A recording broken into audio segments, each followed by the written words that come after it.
Modi cabinet में विस्तार एक अहम स्ट्रोक माना जा रहा है। मोदी के कैबिनेट विस्तार वाले दाव से विपक्ष में खलबली मच गई है, क्योंकि मोदी ने एक तीर से कई निशाने लगाए हैं। पीएम मोदी ने हर मंत्री का इस्तीफा उनकी परफॉर्मेंस के आधार पर मांगा है। डॉक्टर हर्षवर्धन की परफॉर्मेंस भी कुछ खास नहीं मानी गई। कोरोना की दूसरी लहर में स्वास्थ्य मंत्री हर्षवर्धन पर सवाल उठने शुरू हो गए थे।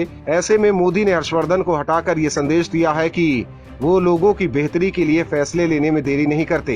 वहीं यूपी और गुजरात में अगले साल चुनाव होने वाले हैं, जिसे देखते हुए यूपी से 7 मंत्रियों को कैबिनेट में शामिल कर मोदी ने सियासी समीकरण साधने की कोशिश की है। वहीं गुजरात से भी नए मंत्रियों को कैबिनेट में शामिल किया गया है। गुजरात और यूपी के मंत्रियों को कैबिनेट में शामिल करने के मोदी के इस फैसले का असर 2022 में यूपी और गुजरात जैसे राज्यों के चुनाव के अलावा 2024 में होने वाले लोकसभा चुनाव पर भी पड़ेगा।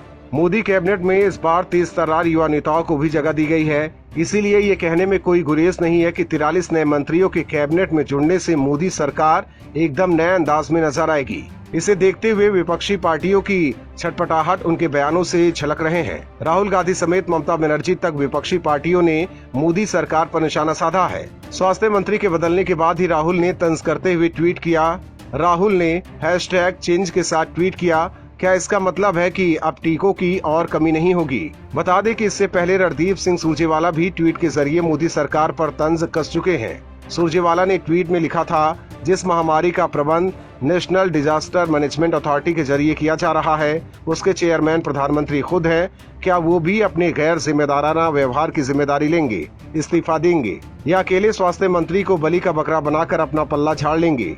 जहां मुख्य विपक्षी पार्टी कांग्रेस प्रधानमंत्री मोदी पर निशाना साधने से बाज नहीं आए, तो मोदी से हमेशा खार खाने वाली ममता बनर्जी कहां पीछे रहने वाली थी? ममता ने बाबुल सुप्रियो के कंधे पर बंदूक रखकर चलाई। ममता ने बयान दिया, अब बाबुल सुप्रियो बुरा हो गया।